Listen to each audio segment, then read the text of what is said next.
ఆ తర్వాత వచ్చే వాళ్ళకు మీరు రాండి, మీరు సాయంత్రం అయితే రేపు రమ్మనేవాళ్ళు. అట్లా 7 రోజుల దాకా పింఛన్ ఇస్తుండేవాళ్ళు. నేను ఎంతో బాధపడి ఈ బాధ ఎప్పుడు పోద్దా అని అనుకుంటుండేవాడిని. ఇతనేకే జగన్మోహన్ రెడ్డి గారి ప్రభుత్వం వచ్చింది. నేను టీవీ చూసుకుంటూ కూర్చుంటుండేవాడిని, సాక్షి టీవీ. జగన్మోహన్ రెడ్డి గారు అంతకు ముందు అన్నీ వస్తూ ఉంటాయి ముందు రోజు. అప్పుడు వాలంటీర్లు శ్రీనివాసరెడ్డి ఉన్నాడు, టాటా రమ్మనేవాడు. నేను వచ్చిన తర్వాత ఏలిముద్ర వేసుకొని నాకు పింఛన్ ఇచ్చిపోయేవాడు. అక్కడికి ఇక్కడికి తేడా చూస్తే ఎన్ని యోజనాల తేడా కనపడేది నాకు. ఈ జగన్మోహన్ రెడ్డి గారు చేసే పథకాలు ఒకప్పుడు నెహ్రూ గారి ప్రభుత్వంలో మేధావులు ఉండేవాళ్ళు 2 భూపేశ్ గుప్తా, డాంగే, చంద్రరాజరావు. వీళ్ళు ప్రతిపక్షంలో ఏమడిగేవాళ్ళంటే మాకు 10 సంక్షేమ పథకాలు అడిగేవాళ్ళు, 10-12 అడిగేవాళ్ళు. ఆయన 1-2 నెహ్రూ గారు చెప్పేవాడు, చేసేవాడు. ఈ జగన్మోహన్ రెడ్డి గారికి సొంతంగా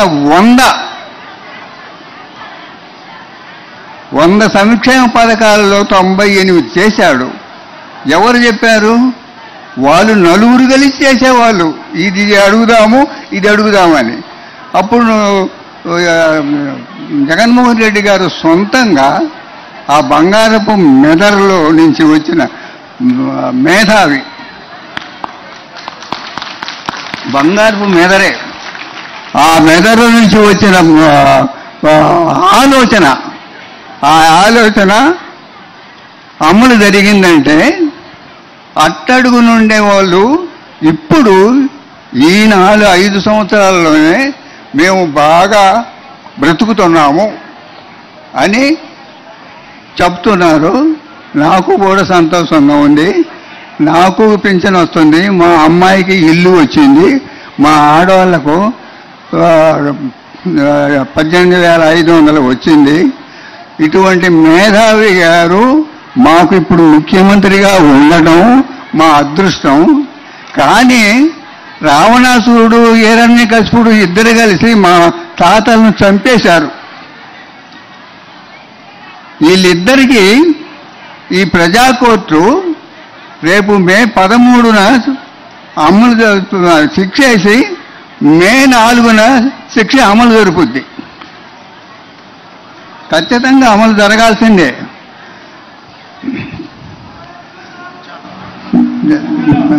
మీ మాట నిజమవుతుంది అన్న. పెద్ద ఆయన మీరు బాగా మాట్లాడారు. బాగా మాట్లాడు పెద్ద అన్న మేధావి, ప్రజల మనిషి కాబట్టి, ప్రజల కోసం పరితపించేటటువంటి మనిషి కాబట్టి ఇన్ని చేస్తున్నారు. ఎవరు కూడా చేయలేదు. మీరు అన్నట్టు నెహ్రూ గారు కూడా 1-2 అన్నారు, మీరే అన్నారు. హలో, చెప్పండి. నేను ఒంటరి మహిళని. నాకంటే ఏమీ లేవు. ఒక ఇల్లు లేదు, ఒక గ్యాస్ పొయ్యి లేదు, ఒక వాకిల్ లేదు. మా బిడ్డ చచ్చిపోయి 15 సంవత్సరాలు. రాజశేఖర రెడ్డి కన్నా 2 సంవత్సరాల ముందు చచ్చిపోయాడు. రాజశేఖర రెడ్డి కూడా ఒకసారి మా ఊరు వచ్చాడు. నాకు తలం వచ్చింది కానీ ఇచ్చిన వాళ్ళు మంచి వాళ్ళు కాదు. యానం అద్దాని పడులు ఇచ్చారు. నాకు అది కట్టలేదు. వాళ్ళు మంచి వాళ్ళు కాదు. నాకు ఇల్లు లేదు, నాకు పింఛన్ వస్తుంది. రైతు భరోసా పడ్డాయి మా అబ్బాయికి. అన్నీ నాకు మోకాలు నొప్పులు వచ్చినాయి. 14,000 తీసుకుపోయి నట్రాపేట ఏరే సోదర కాడ, అరవింద కాడ చూసుకున్నాను. నాకు తగ్గలేదు. నేను అట్నే తిరుగుతున్నాను. నాకు జగన్మోహన్ రెడ్డి గారు ఇచ్చిన డబ్బులు 1,30,000 వచ్చినాయి. నాకు మొత్తం 1,30,000 చెందిని. నాకు నేను చూసుకుంటున్నా, తింటున్నా. నేను మళ్ళీ దాచిపెట్టుకొని 16,000 దాచిపెట్టుకొని తినకుండా ఉంగరం చేసుకున్న ఆయన పుణ్యాన్ని నేను చాపోయి ఉంగరం తెచ్చుకున్న ఆయన పేరు మీద. ఆయన ఉంగరం నాది కాదు, నేను సంపాయిలా. నాకేమి లేదు. నాకు ఇంకేం కావాలా? వారంట్లు నాకు డబ్బులు ఇట్లా. నాకు భయం వేసింది. మొన్న మా బార్డర్ శివాజీనగరం మా దర్శే మాది. మా వార్డు శివాజీనగరానికి వచ్చింది. అది పోవాలమ్మన్న నా కొడుకు. నేను ఎట్ట పోవాలయ్యా అన్న, చచ్చిపోతా ఉండ. ఎండాకాలం కాళ్ళు కాలుతుంది, నడవలేకపోతుందా, తీసుకుపోయేవాళ్ళు లేరు. ఒక ఆమె ఎవరో నా పోయిటామా బండి వేసుకొని పోతుంది. అమ్మమ్మ నేను వస్తానన్న, రాయింతే అన్నది, తీసుకుపోయింది, ఇప్పించింది, వచ్చా. అంత ఆయన సెలవే, నాకు ఏం లేదు. 170 రావాలి జగన్మోహన్ రెడ్డి గారికి, అందరూ వెయ్యాలా, మళ్ళీ ముఖ్యమంత్రి కావాలా, ఆయన నీడ మేము ఉండాలా, ఆయనే మాకు కావాలా. మంచి మనసున్న మహారాజు. ఇంకా కొడుకులు ఎందుకు, కోడలు ఎందుకు, ఎవరు పెడతారు పువ్వా? ఎవరు పెట్టరు. 10 ఎకరాల పొలం ఇచ్చినా పెట్టరు, ఏడ ఉంచరు. అట్టాడు మంచి మనసు ఉంటాడు. ఎవరికి పుడతాడు? ఎవరికి పుట్టరు. కన్న తల్లి ధైర్యభావం, అంత దైవానికి కావాలి. ఇంకా చాలు, ఇంకంతకన్నా సంతోషం ఏం కావాలి. ఎన్ని జలములు ఉంటా నువ్వే రావాలి, ఎవరు వద్దు మాకు. నువ్వు ఉండమనగా మాకు ఎవరు ఎందుకు, ఏం చేయటానికి ఏమొద్దు, ఏమొద్దు అయ్యా, నువ్వే కావాలా. ఇచ్చారు కానీ ఇల్లు, స్థలం మంచి చోట ఇవ్వాల, నాకు గట్ల. ఏ జగన్ వారంట్లు ఉంటేనే మేము గెట్టి ఎక్కుతాం, వారంట్లు లేకపోతే మేము గెట్టి ఎక్కలేము. దర్శనం మాత్రం అస్సలు తెచ్చుకోలేము. ఎంత దూరం పోవాలా, ఎంత దూరం నడవాలా, అడుగు పెట్టలేకపోతున్నాం. ఎంతగా సట్లు తెల్లారి లేకి మాలచ్చి మా తలుపు కొడుతుంది. నువ్వే మా తలుపు కొడుతున్నావు, నువ్వే మా తలుపు కొడుతున్నావు, నువ్వే మాకు చెప్తున్నావు మా ఇంటికి వచ్చి. ఇంకా చాలు జలము మాకు. జై జగన్, జై జగన్. 170 రావాలా, వెయ్యాల ఓట్లు. మా కొడుకు అంటాడు అమ్మా, నీ అట్టాటోళ్ళు ఉంటే జగన్మోహన్ రెడ్డి ఎందుకు గెలవడా, నీ అట్టాటోళ్ళు ఉంటే ఎందుకు గెలవడు, గెలుపుతున్నట్టు నా కొడుకు నన్ను. నీకు జగనే కావాలా, టీవీ కాంచి లేచి రావు, నీకు సాక్షే కావాలా, నువ్వు ఆయన్నే చూడాలా మాట్లాడు మా కొడుకు నన్ను. నాకు చాలు. విజయ జగనం, జై జగనం. ఇదే సంతోషం, ఇదే ఆనందం మాకు. నేను వయసు అయిపోయినాలమే, నేను మళ్ళీ చూడాలా. ముందు ఓట్లు వేసినప్పుడు ఏమనుకున్నా, ఓమ్మో ఇది జగన్మోహన్ రెడ్డి ఓట్లు వేసినాక నేను బతుకుతానా, నేను ఉంటానా, నేను మళ్ళీ వేస్తానా, చూస్తానా. నీ పేరు చెప్పమ్మా, పేరు చెప్పమ్మా. మాకు అంకమ్మ, మళ్ళీ ఓట్లు వచ్చింది ఆ కొంటగా. నువ్వు ఎన్నిసార్లు జగన్మోహన్ వేస్తావు, నువ్వు ఆయన వదిలిపెట్టి పోవు. నేను అన్నా, రేపు జగన్మోహన్ రెడ్డి గెలిస్తే 3000 నెల పింఛన్ తీసుకొని ఆయన ఫోటో నా ఫోటో పేం కట్టిరా నాకు. నీ ఫోటోలు మా ఇంటో ఎవరు వచ్చి అతికిచ్చినా, ఎవరు ఇచ్చినా మా పోదారా, మా ఇంటి ఎన్నుండి. జనవరి 1 తారీఖు నాటి కాలం ఇచ్చారు పాలకేంద్ర వాళ్ళు. మా ఇంటి ఒక ఆమె యాదవాళ్ళని అద్దెకుంటుంది. ఆమె పెట్టుకొని మొనచొప్పక వెంకాయమ్మ ఫోటో, శివప్రసాద్ రెడ్డి ఫోటో, మరి సిద్ధ ఫోటో, నీ ఫోటో, నువ్వు ఒకటి నిలబడి ఒకటి ఉంటే వాళ్ళు పెట్టుకొని రాపక నాకు ఇచ్చారు. నాకిస్తే నా ఇంటే పెట్టుకున్నా. లేచి నిన్నే నేను చూసేది, ఎవరినో చూడాలి, నీ తర్వాత ఎవరినో చూసేది. వెంకయ్యమ్మ అందరి గుండెల్లో ఇదే అభిమానం ఉంది అన్న మీద. కొడుకుగా, మనవడిగా, సొంత అన్నగా ఈ రోజున భావించుకుంటూ ఉన్నారు. నెక్స్ట్ ఇంకా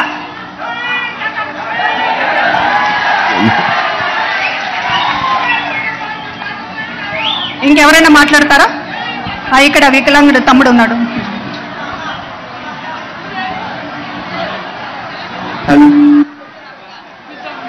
అన్నా, నా పేరు శ్రీనివాసరెడ్డి.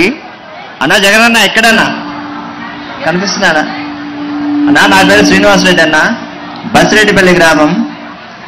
అన్నా ఈరోజు మీరు నవరత్న పథకాలు ప్రవేశపెట్టారు కదా, ఆ నవరత్న పథకాల వల్ల మాలాంటి పేద ప్రజలందరికీ 4000 నోట్లో పోతున్నాయంటే దానికి కారణం మీరు ప్రవేశపెట్టిన ఆ పథకాల వల్లే. అన్నా ఇంకోటి అన్న, పరిపాలన అంటే ఏంటో 2 ఎగ్జాంపుల్ చెప్తా అన్న. నాడు పరిపాలన ఎలా ఉండేదంటే కేవలం పట్టణాలకు మాత్రమే పరిమితమయ్యేది. కానీ నేడు పల్లెటూళ్ళకి పరిపాలన తీసుకొచ్చిన ఘనత మన జగన్మోహన్ రెడ్డి అనేది మాత్రమే. ఎందుకంటారా, నాడు ఏ సర్టిఫికేట్ కావాలన్నా, డెత్ సర్టిఫికేట్ కావాలన్నా, ప్లస్ బర్త్ సర్టిఫికేట్ కావాలన్నా, టీసీ కావాలన్నా, ఇన్కమ్ కావాలన్నా మండల స్థాయి ఆఫీస్కి వెళ్ళాలి. కానీ ఇలాంటి రోజు కానీ ఈ ఇయర్ వచ్చేసరికి ఈ సిస్టమ్ వచ్చిన తర్వాత పల్లెటూళ్ళకే పరిపాలన తీసుకొచ్చిన ఘనత కూడా మన అన్న వల్లే సాధ్యమవుతుంది. ఇంకోటన్నా,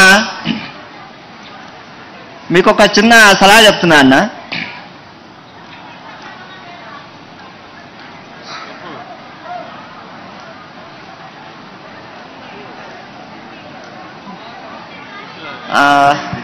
ఒకటనా గుంపులుగా ఉన్నటువంటి చంద్రబాబు నాయుడు కానీ పవన్ కళ్యాణ్ కానీ పురంధేశ్వరి కానీ వీళ్ళంతా భయపడుతున్నారంటే నీలాంటి దమ్ము ధైర్యం ఉన్న నాయకులను చూసి ఆ తోడు దమ్ములందరూ కూడా భయపడి ఈ రోజు వాలంటీర్ వ్యవస్థనే సర్వనాశనం చేయాలని కూడా చూశారన్న. కానీ మొన్న 1వ తారీఖు పెన్షన్ విషయంలో మా గ్రామం నుంచి నేను చూశాను. 4 ఊర్లు ఉన్నాయి మా ఊరు తరఫున, అది మా పంచాయతీలో. ఆ 4 పంచాయతీల నుండి సచివాలయానికి రావాలంటే తగ్గిపోయిన ముసలి వాళ్ళు కావచ్చు, లేకపోతే నాలాంటి వాళ్ళు కావచ్చు, పెన్షన్ తీసుకునే విషయంలో మాత్రం ఎన్నో సమస్యలు ఎదుర్కొన్న సందర్భాన్ని కల్లారా మొన్న 1వ తారీఖు 2వ తారీఖు 3వ తారీఖు మొత్తం ఆ 3 days చూశానన్న. పైన రాష్ట్రంలో ఇంద్రుడు మీరైతే దర్శి నియోజకవర్గానికి ఇంద్రుడు బూచేపల్లి శివప్రసాద్ రెడ్డి అన్న మాత్రమే. Okay next. ఈరోజు జనం ఏమనుకుంటున్నారన్నది తోడు దొంగలు ఆలోచించుకోవాలి. మీరందరూ మాట్లాడుతున్నారు ఈ రోజున అన్నకు వ్యతిరేకంగా కుట్రలు పన్నుతున్నటువంటి అందరూ కూడా ఈ రోజు జనం ఎంత చీకొడుతున్నారు అనేటటువంటిది చూడాలి. చాలా సంతోషం, మీరందరూ కూడా రాజకీయాలు కూడా చాలా అద్భుతంగా మాట్లాడుతున్నారు. ఆక ఇందాక మాట్లాడండి. హలో, జగన్మోహన్ రెడ్డి గారికి మా నమస్కారాలండి. శివప్రసాద్ రెడ్డి గారికి కూడా మరీ వెంకయ్యమ్మ గారికి మా చుట్టాలే వాళ్ళు. మీరందరూ బాగుండాలి. మాది లక్ష్మీనారాయణపురం. నేను ఎంగ సుబ్బుల్ని, శివారెడ్డి వాళ్ళ అమ్మని శివ. బాగుండాలి. మళ్ళీ మన జగనన్నే రావాలి. అందరిని వారంటీలను తీసేసి ఎంత అవస్థ పెడుతున్నాడు ఆ చంద్రబాబు నాయుడు. వాడికి ఎందుకు అంత కుళ్ళు కుట్రవాడికి? మనం చూస్తే అంతలా కుట్రవాడికి ఎందుకు అసలు అట్ట చేయకూడదయ్యా. నువ్వైనా బాగా చెయ్యాలి. జగన్మోహన్ రెడ్డి గారు మీ నాన్నగారిని మించి చేస్తానవయ్యా. నువ్వు నిన్నే కోరుకుంటున్నావు. వారంట్లే రావాలి మాకు. మా ఊరికి దూరం కొత్తపల్లె. మేము నడిచిపోలేకపోతున్నాం అయ్యా. ఇది ముసలా ఉంది. ఈ ముసలాకి ఏం లేదయ్యా. కొడుకులు లేరు, పిల్లలు లేరు. మా ఇంట్లో ఉంచుతున్నాం. మేము రాజంపల్లి అయితే మా ఇంట్లో ఉంచుతున్నాం అయ్యా. ఏ ఒక సాయం చేయాలి శివప్రసాద్ రెడ్డి. ఏ ఒక మాత్రం సాయం చేయాలి. శివ వాళ్ళ అమ్మని, నేను శివారెడ్డి అమ్మని. ఓకే, జై జగను. పెన్షన్లు ఆపేసి 33 మంది ప్రాణాలను చంద్రబాబు తీసేసుకున్నాడా? అంతకుముందు చీరలు పంచుతానని ప్రాణాలు తీసేసుకున్నాడా? అంతకుముందు సినిమా షూటింగ్ కోసం, ఆయన ప్రచార పిచ్చి కోసం పుష్కరాలలో ప్రాణాలు తీసుకున్నాడా? ప్రాణాలు తీసేవాడు చంద్రబాబు, ప్రాణం పోసేవాడు మన జగనన్న. అందరూ ఇంకా ఎవరైనా మాట్లాడితే సరే, లేకపోతే ఇంకెవరైనా చీటీలు కూడా రాసి బాక్సులు ఉన్నాయమ్మా, సూచనలు పెట్టాము, అందులో మీ అభిప్రాయాలు రాస్తే జగనన్న గారికి చేరుతాయి. అవి కూడా రాసి పెట్టొచ్చు. అదిగో కార్డుల మీద రాసి పెట్టొచ్చు అన్న. ఇంకా ముగించు. ఆ చివరిలో ఆ సెక్షన్ లో అక్కడున్న వాళ్ళకి ఎవరికన్నా ఒకసారి మైక్ ఇవ్వండి. చివరంటమ్మా, ఆ చివరి మైక్ ఇవ్వండి. ఆ సెక్షన్ లో, చివరి సెక్షన్ లో లాస్ట్. ఇంకా దాని తర్వాత నేను మాట్లాడతాను. దాని తర్వాత ఇంకేం చేద్దాం. అయ్యా జగన్మోహన్ రెడ్డి, శివారెడ్డి, శివన్న, వెంకాయమ్మ, మీకు వందనాలు అయ్యా. మీకు వందనాలు. మాది దర్శి క్రిస్టియన్ పాలెం అయ్యా. మీరు చేసిన మేలులు మరవలేమో. మాకు మీరంటే చాలా పిచ్చి. కానీ ఎన్నెన్నో మాట్లాడాలని ఇప్పటికి కూడా అనుకున్నాను. కానీ మైక్ తీసుకునేసరికి ఎట్లా ఉంది. కానీ మీరంటే మాకు చాలా ఇష్టము. వాలంటరీ వాళ్ళని కూడా తీసేయాలని చెప్పని అనుకుంటున్నారు. కానీ అది మాత్రం కుదరదయ్యా. చంద్రబాబు నాయుడు ఎంతమందిని తెచ్చుకున్నా, ఎంతమంది గూడుపుట ఆయన అయినా, 100 మందిని తెచ్చుకున్నా కూడా మీరే రావాలి. కానీ అన్న, నేనైతే మీరు మీ నాన్నగారు చనిపోయినప్పుడు నా భర్త ఎంతో, నాన్నగారు అంటే ఎంతో ఇష్టము. కానీ చనిపోయినప్పుడు కూడా ఏడ్చి 2 రోజులు కూడా మేము అన్నం తినకుండా టీవీ కాడే కూర్చున్నామన్నా. కానీ ఇప్పుడు నా భర్త అయితే లేడు, చనిపోయాడు. ఎప్పుడైనా జగన్న మాత్రం మనం మర్చిపోవటానికి లేదు. జగనన్నని ఏ పార్టీ వద్దు మనకి, జగనన్న పార్టీ అని చెప్పి అన్నాడు. అందుకని చెప్పని మాకు మీరంటే మాకు ప్రాణం అన్నా. అందరికీ పథకాలు కానీ అన్న, పథకాలు చెప్పాలని ఇన్ని పథకాలు వస్తున్నాయి కాబట్టి అందరికీ చాలా సంతోషంగా ఉంది. నిన్న శివన్న క్రిస్టియన్ పాలెం వచ్చినా కూడా అన్నకే తెలిసిపోయింది. మేము ఎంత ప్రోత్సాహం ఆయన్ని సంతోష పెట్టామో. కానీ మీరు కూడా మాకు అంతే సంతోషం అన్నా. కానీ నేను ఎప్పుడెప్పుడు నేను తాడేపల్లి కూడా వచ్చి జగనన్నం చూద్దామా అని చెప్పి నేను చాలా మందిని అడిగాను, కానీ అది నాకు కుదరలేదన్నా. ఇప్పుడైతే నీ కాడికి వచ్చి దగ్గరికి వచ్చి చూడాలని ఉందన్నా జగనన్న. కానీ అన్న విజయమ్మ గారు కన్నది మీరు ప్రజల కోసమేనన్నా. ఓకే అమ్మా, ఓకే. ఇంకెవరైనా లేకపోతే ఇంకొక ఒకళ్ళిద్దరు అక్కడ అవ్వంది అవకేమయ్యా పాపం.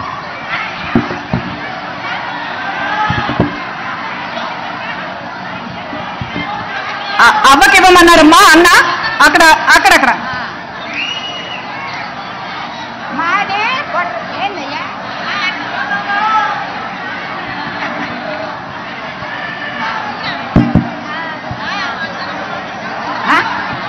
మాది బొట్టపాలము, గంగిరెడ్డి మంగమ్మన్నాడు. నువ్వే రావాలి మాకు. మా పిల్లలకి అమ్మఒడి వచ్చింది, మా కోడలకి నాకు వచ్చింది గూగుల్లో మైక్ దగ్గర ఆసరా. నా కొడుకు రైతు భరోసా వచ్చింది. మాకు అన్నీ నాకు చెందిని. మైకు దగ్గర మాకు అన్ని చెందిని. నాన్న టయాములో మాకు ఇంట్లోకి నీళ్లు పోయినాయి. నాకు ఇల్లు కట్టించండు వయస్సు. నువ్వు రావాలా మాకు. ఎన్ని సంవత్సరాలైనా నువ్వే కావాలా మాకు. నాకు నిబరాధారం లేదు. టీవీ కంటే నేను కూర్చుండేది, సాక్షిలోనే నేను కూర్చుండేది. మా కోడలు పెట్టబోయినా నేను తగులాడతా. నేను మయ్యం చూడాలా నా పెద్ద కొడుకుని. నాకు 4 కొడుకులున్నా రామలేదు. నువ్వే నా కొడుకువి. నా కడుపులోనే ఉండవు. నువ్వు నా కొడుకువి. నువ్వే రావాలి. ఎన్ని సంవత్సరాలైనా నేను పుట్టినాక ఓట చేశాను. ఎప్పుడు కాంగ్రెసే మారేదే లేదు. మగవాడినై పుట్టాల్సి ఆడపిల్లనై పుట్టినా నాకు నువ్వే కావాలా.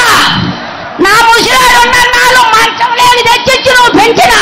ఇప్పుడు నాకు వస్తున్నాయి 3000 డబ్బులు ఎత్తాడు. మా అబ్బ సొమ్మ.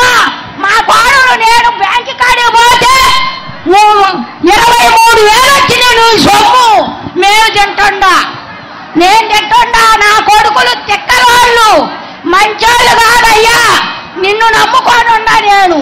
నువ్వే రావాలా. 10 మాటలు నువ్వే రావాలా. నువ్వే గొడవలేదు. జగనన్న నిత్యము ముఖ్యమంత్రిగా ఉండాలని మీరు అందరూ కూడా కోరుకుంటున్నారు. ఇప్పుడు అన్నని మాట్లాడాల్సిందిగా.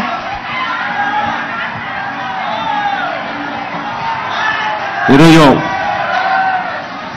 ఎంతమందికి మైక్ ఇచ్చినా కూడా అంతమందికి మైక్ ఇచ్చి అందరి అభిప్రాయాలు అయితే తీసుకోలేము. కాబట్టి వీలైన కాడికి మీ అందరి అభిప్రాయాలను కొద్దో గొప్ప తెలుసుకునే కార్యక్రమం అవకాశాన్ని బట్టి చూసుకున్నాను.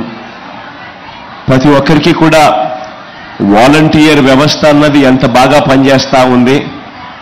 వాలంటీర్ వ్యవస్థ కూర్చొని రోజు ఒక 2 నిమిషాలు కూర్చుంటే అందరికీ మిగతా వెనకల వాళ్ళకి కనపడతాం, లేదా వెనకల వాళ్ళకి కనపడం. 2 నిమిషాలు కూర్చుంటే వెనకల వాళ్ళకి కనపడతాం. అందరు అవాతాతలకు అందరికీ కూడా కూర్చోమని చెప్తా ఉన్నా నేను.